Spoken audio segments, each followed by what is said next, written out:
यह कहानी है सलीम की, एक ऐसे आदमी की जिसकी जिंदगी खुद एक कब्रिस्तान बन चुकी थी, खामोश, तन्हा और दर्द से भरी हुई। सलीम करीब 40 साल का एक दुबला पतला शख्स था। उसकी आंखों के नीचे गहरे काले हल्के, जैसे उसने बरसों से चैन की नींद ना सोई हो। चेहरे पर हर वक्त एक अजीब सी उदासी जमी रहती थी, मानो जिंदगी उससे हर रोज कुछ छीन रही हो। बालों में सफेदी झलकने लगी थी, जबकि उम्र अभी इतनी भी नहीं थी कि बाल सफेद हो जाएं। लेकिन कहते हैं ना, जब हालात इंसान पर भारी पड़ते हैं तो उम्र चेहरे पर जल्दी उतर आती है। सलीम की हालत भी कुछ ऐसी ही थी। वह शहर के सबसे पुराने कब्रिस्तान का चौकीदार था। वही कब्रिस्तान जहां दिन में भी लोग जाने से डरते थे और रात में तो कोई उसका नाम लेने से भी कांप उठता था। वहां सैकड़ों कब्रें थीं, कुछ बहुत पुरानी जिनके पत्थर तक घिस चुके थे, और कुछ नई जिन पर अभी फूल मुरझाए भी नहीं थे। दिन में कब्रिस्तान खामोश रहता, बस कबूतरों की गुटरगूं और हवा की सरसराहट सुनाई देती। लेकिन जैसे ही सूरज ढलता, वह जगह एक अलग ही दुनिया बन जाती। अंधेरा, सन्नाटा, ठंडी हवाएं और पेड़ों की चरमराहट। ऐसा लगता जैसे हर कब्र से कोई अनसुनी आवाज निकल रही हो। और उसी दुनिया का पहरेदार था सलीम। लोग कहते थे, अरे भाई, यह आदमी तो मुर्दों के साथ रहता है, पता नहीं खुद क्या बन गया होगा। रात रात भर कब्रों के बीच घूमता है, इंसान है या कुछ और। गांव के बच्चे उससे डरते थे, बूढ़े लोग उसका रास्ता बदल लेते थे, औरतें उसके पास से गुजरते वक्त दुपट्टा ठीक कर लेती। किसी को उससे सहानुभूति नहीं थी। कोई यह नहीं पूछता था कि वह यह काम क्यों करता है। किसी को फर्क ही नहीं पड़ता था। दरअसल सलीम भी कभी आम आदमी था। हंसता था, दोस्तों के साथ बैठता था, चाय पीता था, मजाक करता था। लेकिन किस्मत ने उसे ऐसी जगह लाकर खड़ा कर दिया जहां से वापसी का रास्ता बहुत मुश्किल होता है। उसकी शादी को 10 साल हो चुके थे। बीवी का नाम था आयशा, एक बेहद नेक, सब्र करने वाली औरत। शादी के शुरुआती साल बहुत अच्छे गुजरे। दोनों ने मिलकर छोटे छोटे सपने देखे थे, एक छोटा सा घर, बच्चों की पढ़ाई और एक सुकून भरी जिंदगी। लेकिन अल्लाह हर किसी को आसान रास्ता नहीं देता। 3 साल पहले आयशा अचानक बीमार पड़ गई। पहले हल्का बुखार, फिर कमजोरी, फिर अचानक बेहोशी। डॉक्टरों के चक्कर लगे, टेस्ट हुए, रिपोर्ट आई। डॉक्टर ने जो कहा उसने सलीम की दुनिया हिला दी। इन्हें दिल की बीमारी है, इलाज लंबा चलेगा, खर्च भी ज्यादा होगा। सलीम के पैरों तले जमीन खिसक गई। उसके पास ना इतना पैसा था, ना कोई सहारा। जो थोड़ी बहुत जमा पूंजी थी वह इलाज में खत्म हो गई। घर में 2 छोटे बच्चे थे, अली और सना। अली 8 साल का, सना 5 साल की। बच्चे मासूम थे, उन्हें कुछ समझ नहीं आता था। बस मां को बिस्तर पर लेटे देखकर पूछते, अब्बू, अम्मी कब ठीक होंगी? और सलीम के पास कोई जवाब नहीं होता था। वह दिन में काम ढूंढता, कभी मजदूरी, कभी दुकान पर काम, कभी रिक्शा चलाने की कोशिश। लेकिन हर जगह एक ही जवाब मिलता, काम नहीं है, अभी कोई जरूरत नहीं, बाद में आना। कभी कभी तो लोग उसके चेहरे पर ही मना कर देते। एक दिन जब हालात बिल्कुल खराब हो गए, घर में आटा खत्म, दवाई के पैसे नहीं, बच्चे भूखे, तो सलीम मस्जिद के बाहर बैठकर रो पड़ा। उस वक्त एक बूढ़ा आदमी वहां से गुजर रहा था। उसने सलीम को रोते देखा, पास आया और पूछा, बेटा क्या बात है? सलीम ने अपना दिल खोल दिया। बीवी की बीमारी, बच्चों की भूख, काम की मजबूरी। बूढ़ा आदमी थोड़ी देर चुप रहा, फिर बोला, कब्रिस्तान में चौकीदार की जरूरत है, रात की ड्यूटी, तनख्वाह कम है मगर टाइम पर मिल जाती है। यह सुनते ही सलीम का दिल कांप गया। कब्रिस्तान, वह जगह जहां से लोग दूर भागते हैं, लेकिन जब भूख सामने खड़ी हो तो डर पीछे हट जाता है। सलीम ने भारी दिल से हां कर दी और उसी दिन से उसकी जिंदगी बदल गई। पहली रात जब वह ड्यूटी पर गया, उसका दिल बुरी तरह धड़क रहा था। हाथ में टॉर्च, कंधे पर लाठी और दिल में हजारों खौफ। हर कदम पर लगता पीछे कोई खड़ा है। हर आवाज पर पलट कर देखता। हवा में अजीब सी ठंडक थी, पेड़ हिलते तो लगता कोई चल रहा है। उस रात उसने अल्लाह का नाम लेकर पूरी रात काटी।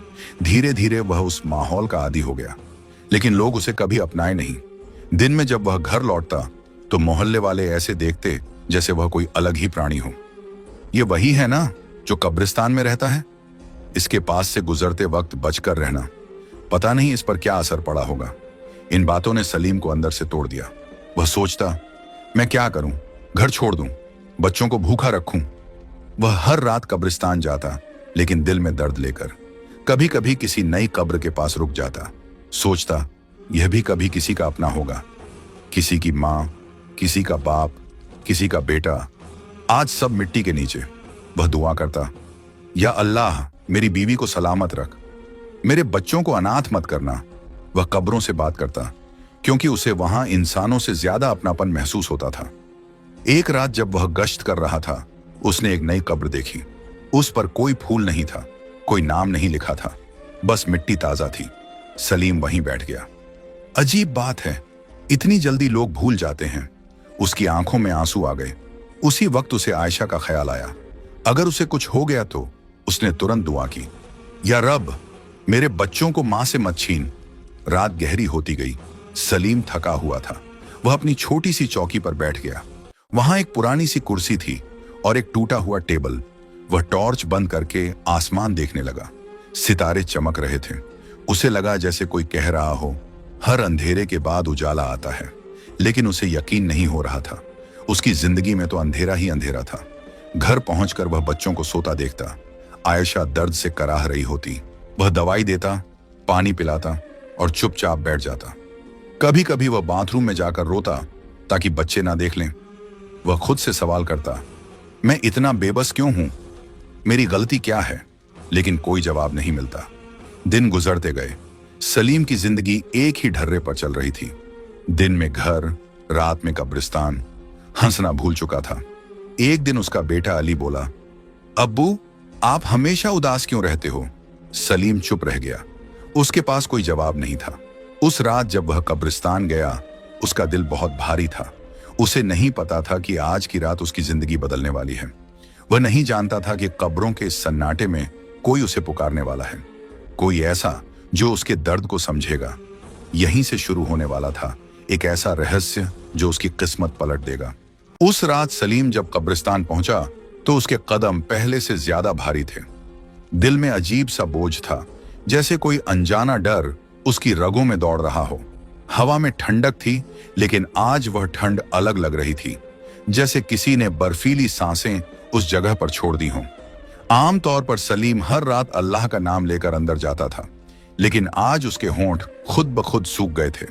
टॉर्च हाथ में थी, मगर उसे जलाने की हिम्मत नहीं हो रही थी। उसे लग रहा था कि अगर रोशनी जलाई तो कुछ ऐसा दिख जाएगा जिसे देखने की ताकत उसमें नहीं है। वह धीरे धीरे अंदर बढ़ा। हर कदम के साथ उसके जूते की आवाज अजीब तरह से गूंज रही थी। ऐसा लगता जैसे कोई उसकी परछाई बनकर पीछे पीछे चल रहा हो। उसने पलटकर देखा, कुछ नहीं, सिर्फ कब्रें, पत्थर और झुके हुए पेड़। लेकिन दिल मानने को तैयार नहीं था। उसे बार बार एहसास हो रहा था कि वह अकेला नहीं है। तभी अचानक एक हल्की सी आवाज आई, सलीम। उसका दिल जोर से धड़का। उसने तुरंत पीछे मुड़कर देखा। कौन? उसकी आवाज कांप रही थी। चारों तरफ सन्नाटा था, कोई नहीं। उसने सोचा शायद वहम है, थकान की वजह से दिमाग खेल कर रहा है। वह आगे बढ़ा, लेकिन तभी फिर आवाज आई, सलीम मेरी मदद करो। इस बार आवाज साफ थी, बहुत करीब से। उसके हाथ से टॉर्च गिरते गिरते बची। उसका पूरा जिस्म पसीने से भीग गया। वह कांपते हुए बोला, या अल्लाह कौन हो तुम? कोई जवाब नहीं। आवाज उसी दिशा से आ रही थी जहां नई कब्र बनी थी, वही कब्र जिसके पास वह पिछली रात बैठा था। उसके कदम अपने आप उस तरफ बढ़ने लगे, जैसे किसी ने अदृश्य रस्सी से उसे खींच लिया हो। कब्र के पास पहुंचकर उसने टॉर्च जलाई। जो उसने देखा, उसकी सांस रुक गई। कब्र के पास एक बूढ़ा आदमी बैठा था। फटे पुराने कपड़े, उलझे हुए बाल, चेहरा इतना पीला जैसे महीनों से धूप न देखी हो। वह मिट्टी पर बैठा कांप रहा था। तुम कौन हो? सलीम ने डरते हुए पूछा। बूढ़े ने गर्दन उठाई। उसकी आंखें अजीब तरह से चमक रही थीं। मुझे प्यास लगी है, बहुत प्यास। सलीम को यकीन नहीं हो रहा था। कब्रिस्तान में रात के वक्त कोई बूढ़ा आदमी? उसने आसपास देखा, कोई और नहीं था। आप यहां क्या कर रहे हैं? इस वक्त यहां कौन आता है? बूढ़ा हंसा, लेकिन वह हंसी किसी इंसान जैसी नहीं थी। बहुत भारी, बहुत गहरी। तुम चौकीदार हो ना? मुर्दों के रखवाले? सलीम के रोंगटे खड़े हो गए। जी, पर आप? मुझे पानी चाहिए, बहुत देर से यहां बैठा हूं। सलीम के दिल में अजीब सी हमदर्दी जागी। उसे आयशा याद आ गई, जब वह दर्द से कराहती थी, वह बोला, रुको, मैं अभी लाता हूं। वह जल्दी से अपनी चौकी की तरफ भागा। वहां एक पुरानी बोतल थी जिसमें थोड़ा पानी बचा था। वह लेकर वापस आया, लेकिन वह बूढ़ा गायब था। सलीम के पैर जमीन में गड़ गए। कहां गया? वह इधर उधर देखने लगा। अचानक उसकी नजर उसी नई कब्र पर पड़ी। कब्र हिल रही थी, मिट्टी खुद ब खुद खिसक रही थी। सलीम की चीख निकलते निकलते रह गई। वह पीछे हटने लगा। या अल्लाह, ये क्या हो रहा है? तभी कब्र के अंदर से आवाज आई, पानी। उसकी हालत खराब हो गई। उसका दिमाग सुन्न हो चुका था। आप अंदर हैं? ये कैसे? उसने मिट्टी को देखा। उसका दिल कह रहा था, यह इंसान नहीं है। लेकिन फिर उसे अपने बच्चों का ख्याल आया। अगर वह डर कर भाग गया तो यह इंसान जो भी है शायद मर जाएगा। उसने कांपते हाथों से बोतल का ढक्कन खोला और कब्र के पास रख दी। मैं यहीं हूं, आप डरिए मत। जैसे ही उसने बोतल रखी, एक ठंडी हवा चली, तेज, बहुत तेज। पेड़ झुक गए और फिर कब्र से एक नीली सी रोशनी निकली। सलीम की आंखें फैल गईं। उस रोशनी के बीच वही बूढ़ा खड़ा था, लेकिन अब उसका चेहरा बदल चुका था। आंखें आग की तरह लाल, चेहरा चमक रहा था। सलीम डर से पीछे गिर पड़ा। तुमने मदद की? बूढ़े की आवाज गूंजने लगी। जब डरना चाहिए था। तुमने रहम किया। सलीम कांपते हुए बोला, मैं इंसान हूं, मदद करना मेरा फर्ज है। बूढ़ा मुस्कुराया। तुम अकेले ऐसे हो, वरना यहां सब डर कर भाग जाते हैं। उसने हाथ उठाया। सलीम की आंखों के सामने पूरा कब्रिस्तान घूम गया। उसे अजीब अजीब साए दिखने लगे। कोई रो रहा था, कोई हंस रहा था, कोई दुआ कर रहा था। उसका सर चकराने लगा। डरो मत, मैं तुम्हें नुकसान नहीं पहुंचाऊंगा। तुम्हारी नीयत साफ है। मैं तुम्हें एक तोहफा देना चाहता हूं। तोहफा? सलीम ने कांपते हुए पूछा। सब्र का फल, तुम्हारी बीवी, तुम्हारे बच्चे, तुम्हारा दर्द, सब देख रहा हूं। सलीम रो पड़ा। अगर आप कुछ कर सकते हैं तो मेरी आयशा को ठीक कर दो। बूढ़े की आंखों में अजीब चमक आई। हर चीज मेरे बस में नहीं, लेकिन रास्ता दिखा सकता हूं। उसने हवा में उंगली घुमाई। अचानक सब गायब हो गया। कब्रिस्तान फिर वैसा ही हो गया, खामोश। सलीम हाँफ रहा था। आप कौन हो? उसने आखिरी बार पूछा। बूढ़ा धीरे धीरे धुंध में बदलने लगा। जब वक्त आएगा खुद जान जाओगे। किसी को मत बताना, वरना नुकसान होगा। और वह पूरी तरह गायब हो गया। सलीम वहीं जमीन पर बैठा रह गया। उसका दिमाग सुन्न था। क्या यह सपना था? क्या वह पागल हो गया है? उसने खुद को चुटकी काटी। दर्द हुआ, मतलब हकीकत थी। उसने उठकर चारों तरफ देखा। सब शांत था, कोई आवाज नहीं। वह कांपते कदमों से अपनी चौकी की तरफ गया। पूरी रात वह सो नहीं पाया। उसका दिल तेज तेज धड़क रहा था। सुबह जब वह घर पहुंचा तो उसकी हालत खराब थी। आयशा ने पूछा, क्या हुआ? सलीम ने झूठ बोला, कुछ नहीं, थक गया हूं। लेकिन उसके दिल में तूफान चल रहा था। उस दिन पूरा दिन वह उसी घटना के बारे में सोचता रहा। कभी डर लगता, कभी उम्मीद। क्या वाकई कोई ताकत उसकी मदद करना चाहती है, या यह सब उसका वहम था?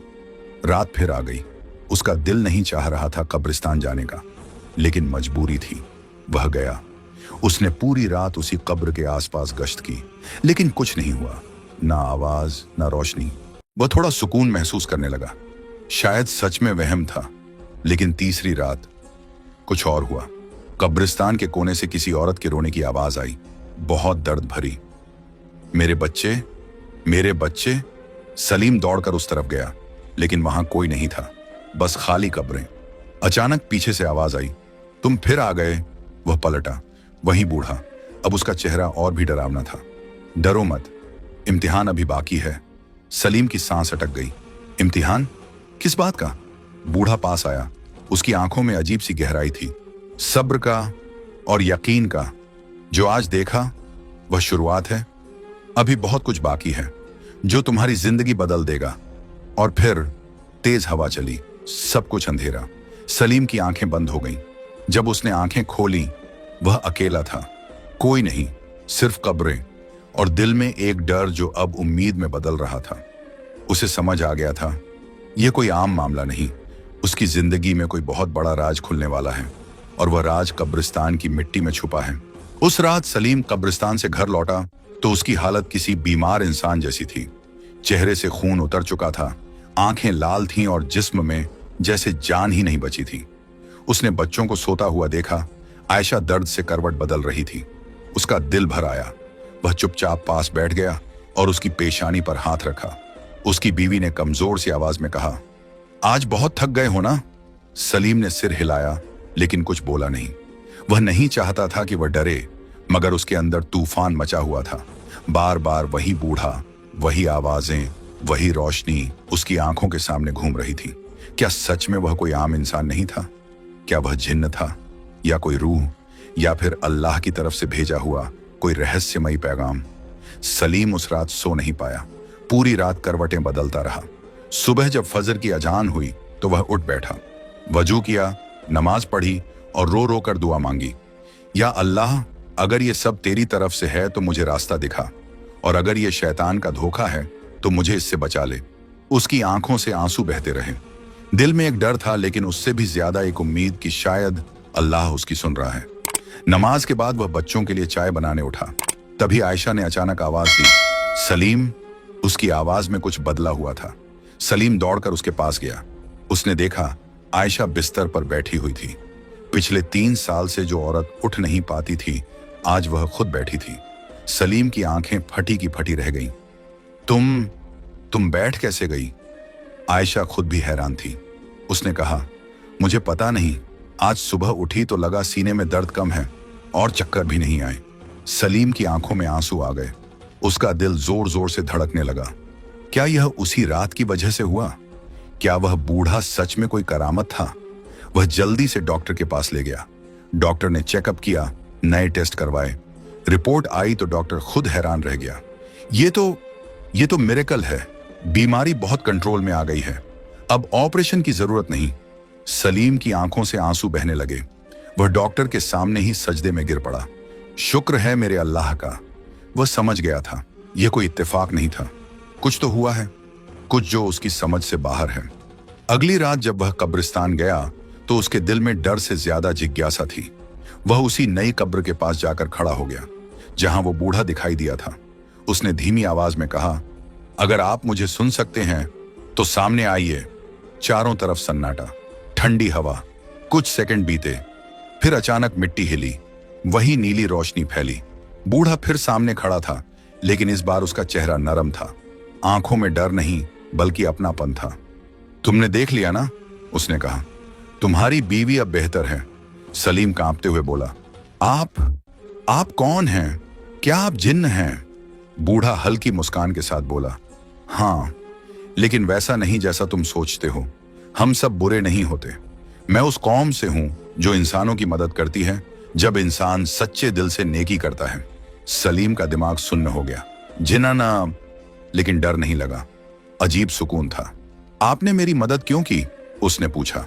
जिन्न ने कहा, क्या तुम्हें याद है 5 साल पहले जब तुम मजदूरी करते थे, तुमने एक अजनबी को खाना खिलाया था?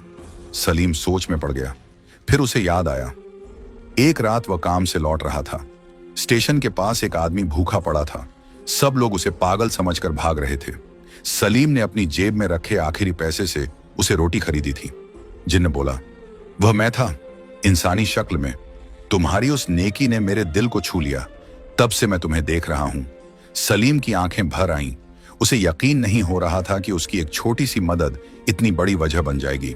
जिन्न ने आगे कहा, हम हर किसी की मदद नहीं करते, सिर्फ उनके साथ खड़े होते हैं जिनकी नीयत साफ हो। उसने सलीम की तरफ देखा। तुम्हारा सब्र, तुम्हारी मजबूरी, तुम्हारा अल्लाह पर यकीन, सब कुछ हमने देखा है। सलीम रो पड़ा। मगर लोग मुझसे नफरत करते हैं, मुझे अजीब समझते हैं। जिन्न की आंखों में हल्की सी उदासी आई। जो सच्चा होता है उसे दुनिया पहले ठुकराती है। उसने कहा, लेकिन याद रखना, असली इज्जत अल्लाह देता है। तभी अचानक कब्रिस्तान में किसी के आने की आवाज आई। सलीम डर गया। जिन्न बोला, किसी को हमारे बारे में मत बताना, अभी नहीं। और वह फिर हवा में घुल गया। सलीम वहीं खड़ा रह गया। उसका दिल तेज तेज धड़क रहा था, लेकिन अब डर नहीं था, अब यकीन था। अगले कुछ दिन सलीम की जिंदगी में अजीब बदलाव आने लगे। आयशा की तबीयत रोज बेहतर होने लगी। बच्चे खुश रहने लगे, घर में बरकत सी आ गई। लेकिन उसी के साथ गांव में अजीब बातें भी फैलने लगीं। कुछ लोग कहने लगे, ये कब्रिस्तान में रहता है, जरूर कुछ करता है। कुछ बोले, इस पर साया है। धीरे धीरे अफवाहें फैलने लगी। सलीम को पता चल गया कि लोग उसकी पीठ पीछे बातें कर रहे हैं। उसका दिल दुखी हो गया। वह तो किसी का बुरा नहीं चाहता था। एक दिन चौधरी अकबर, गांव का सबसे अमीर आदमी, उसके पास आया। बड़ी गाड़ी, महंगे कपड़े। उसने घमंड से कहा, सलीम, सुना है तुम्हारे पास जिन्न आते हैं? सलीम सन्न रह गया। नहीं, ये सब झूठ है। चौधरी हंसा। झूठ? लोग कह रहे हैं तुम्हारी बीवी ऐसे ही ठीक नहीं हुई। उसने आंखें तरेरी। अगर सच है तो मुझे भी अमीर बना दो। सलीम गुस्से में बोला, मैं कोई जादूगर नहीं हूं। चौधरी ने जाते जाते धमकी दी, अगर मुझे कुछ पता चला तो गांव में तुझे चैन से रहने नहीं दूंगा। उस रात सलीम बहुत परेशान था। उसने जिन्न को पुकारा। आपने कहा था किसी को ना बताऊं, लेकिन लोग खुद ही बातें बना रहे हैं।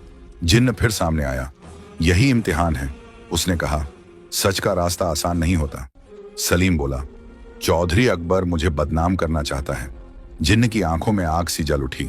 वह लालची है। उसने पहले भी हमें अपमानित किया था। सलीम हैरान हो गया। आप उसे जानते हैं? जिन्न बोला, वह वही आदमी है जिसने स्टेशन पर हमें भगा दिया था, कुत्ते छोड़ दिए थे। सलीम समझ गया। अब कहानी पूरी हो रही थी। जिन्न ने कहा, वह तुम्हें फंसाने वाला है, झूठे इल्जाम लगाएगा। सलीम डर गया। तो मैं क्या करूं? जिन्न ने गंभीर होकर कहा, सिर्फ अल्लाह पर भरोसा रखो, सच्चाई सामने खुद आएगी। उसने चेतावनी दी, जो होने वाला है उसमें तुम्हें सब्र रखना होगा। फिर वह गायब हो गया। सलीम की रात बेचैनी में गुजरी। उसे एहसास हो गया था कि अब उसकी जिंदगी में तूफान आने वाला है। एक तरफ करामत, दूसरी तरफ बदनामी। वह समझ नहीं पा रहा था कि क्या यह सब सह पाएगा, लेकिन दिल में अल्लाह पर भरोसा था। सुबह गांव में शोर मच गया। चौधरी अकबर ने ऐलान कर दिया कि वह एक बड़े ओझा को बुलाएगा जो सलीम की सच्चाई सबके सामने लाएगा। लोग जमा होने लगे। कोई डर रहा था, कोई तमाशा देखने को उत्सुक था। सलीम दूर से सब देख रहा था। उसका दिल बैठा जा रहा था। उसे याद आया जिन्न ने क्या कहा था, सब्र रखना। वह घर जाकर नमाज पढ़ने बैठ गया। बच्चों ने पूछा, अब्बू, बाहर क्या हो रहा है? सलीम ने उन्हें सीने से लगा लिया। कुछ नहीं बेटा, अल्लाह सब ठीक कर देगा। आयशा ने उसका हाथ पकड़ा। डरो मत, तुम सच्चे हो। उसकी बात सुनकर सलीम की आंखों में आंसू आ गए। उसे ताकत मिली। उसे नहीं पता था कि अगले दिन क्या होने वाला है, लेकिन वह जानता था अब कहानी अपने आखिरी मोड़ की तरफ बढ़ रही थी। और सलीम को यह बात अंदर ही अंदर महसूस हो रही थी कि आने वाली सुबह उसकी जिंदगी की सबसे बड़ी सुबह होगी। वह उस रात देर तक सो नहीं पाया। करवट बदलता रहा। कभी बच्चों को देखता, कभी आयशा के चेहरे को, जो अब पहले से काफी बेहतर लग रही थी। उसकी सांसें अब पहले जैसी भारी नहीं थी। चेहरे पर हल्की सी रौनक लौट आई थी। और यही बात सलीम को बार बार उस रहस्यमयी जिन्न की याद दिला रही थी। वह समझ गया था कि अल्लाह ने उसकी सुन ली है, लेकिन इसके साथ ही एक डर भी दिल में बैठा हुआ था कि चौधरी अकबर अब कोई बड़ी चाल चलने वाला है। उसे जिन्न की बात याद आ रही थी, वह तुम्हें फंसाने वाला है, झूठे इल्जाम लगाएगा। और सच में उस रात गांव में कुछ अजीब सी सरगर्मी महसूस हो रही थी। बाहर से लोगों की आवाजें आ रही थीं, जैसे कोई तैयारी चल रही हो, कोई साजिश बुनी जा रही हो।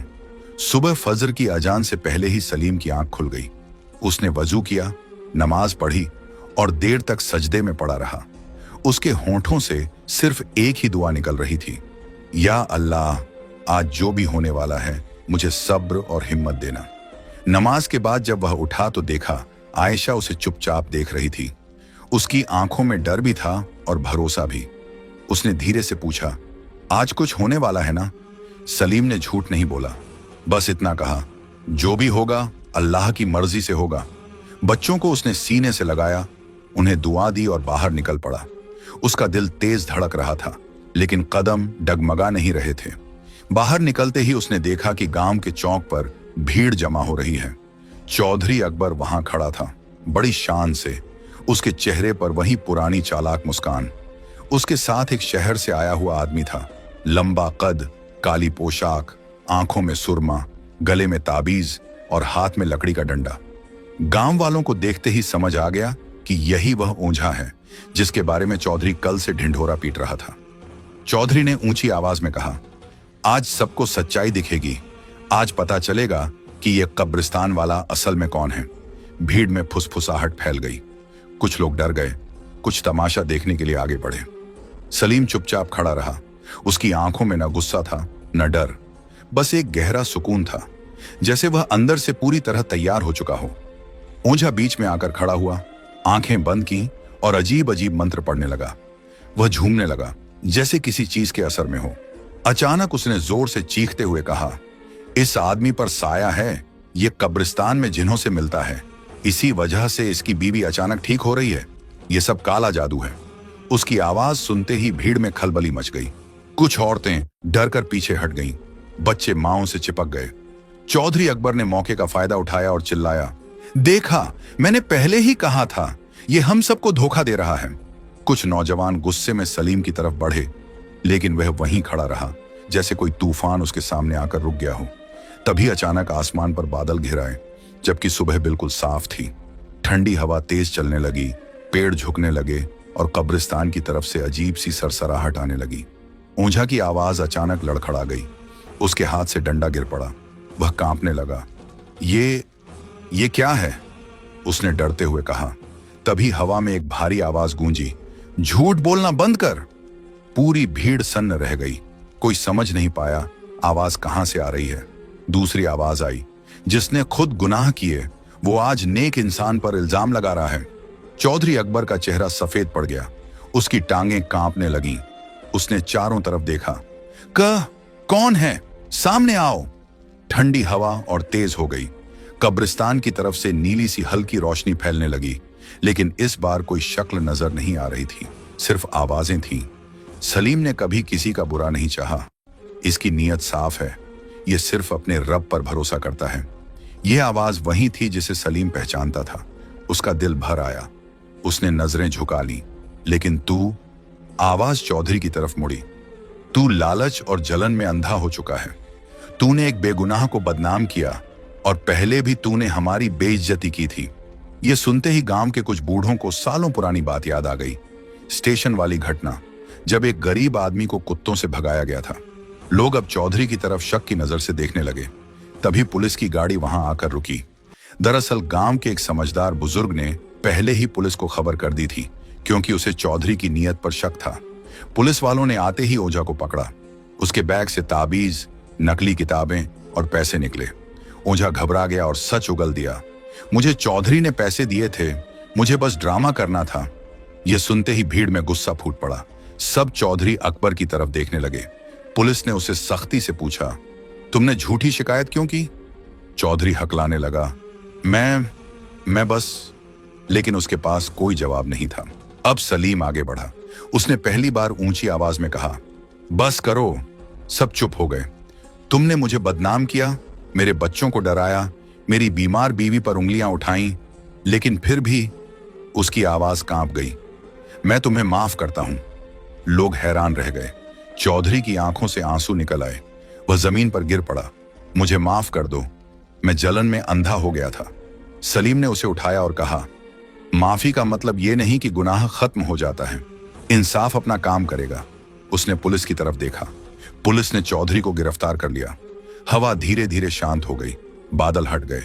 सूरज फिर से चमकने लगा। लोगों को ऐसा लगा जैसे कोई बोझ उनके दिल से उतर गया हो।